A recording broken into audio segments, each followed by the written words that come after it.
వాల్మీకులను ST జాబితాలో చేర్చాలని అసెంబ్లీలో తీర్మానించి పార్లమెంటుకు పంపించి బిల్లు పాస్ చేయించాలని ఎమ్మెల్యే విరూపాక్షి డిమాండ్ చేశారు.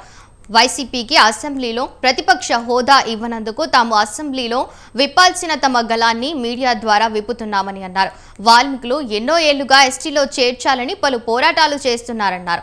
కొన్ని చోట్ల ఎస్టీగా, కొన్ని చోట్ల బీసీగా వాల్మీకులు ఉన్నారని విరూపాక్షి చెప్పారు. వాల్మీకులను ఎస్టీ జాబితా లిస్టులో చేర్చాలని అసెంబ్లీలో కూటమి సర్కార్ తీర్మానం చేసి పార్లమెంటుకు పంపాలన్నారు. ప్రధానితో మాట్లాడి వాల్మీకులను ఎస్టీ జాబితాలో చేర్చాలని ప్రయత్నం చేయాలని కోరారు.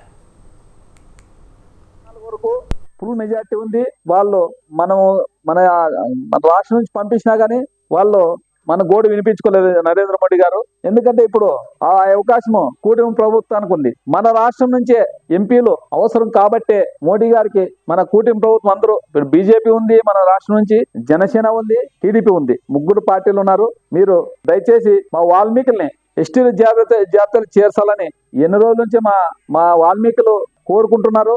ఇప్పుడు మీకు ఈ అవకాశం వచ్చింది కాబట్టి మీరు గట్టిగా తీర్మానం చేసి పంపించేది కాదు, మీరు తీర్మానం చేసి పంపించి ఈ సెషన్స్ లో దాన్ని ఖచ్చితంగా తీర్మానం చేసి ఇప్పుడే పంపిస్తే నరేంద్ర మోడీ దగ్గరికి పోయి మన ప్రధానమంత్రి దగ్గరికి పోయి మీరు ఆయన ఒప్పించి ఇప్పుడైతేనే మన మాట వింటారు. ఎందుకంటే మన రాష్ట్రం నుంచి మనకి ఎంపీలు వాళ్ళకి అవసరం కాబట్టి మేము కోరుకునేది ఒకటే, మా వాల్మీకుల్ని ఎస్టీ జాబితాలో చేర్చాలని. 19 నుంచి 24 వరకు ఫుల్ మెజార్టీ ఉంది. వాళ్ళు మన రాష్ట్రం నుంచి పంపించినా గానీ వాళ్ళు మన గోడు వినిపించుకోలేదు నరేంద్ర మోడీ గారు. ఎందుకంటే ఇప్పుడు ఆ అవకాశము కూటమి ప్రభుత్వానికి ఉంది. మన రాష్ట్రం నుంచే ఎంపీ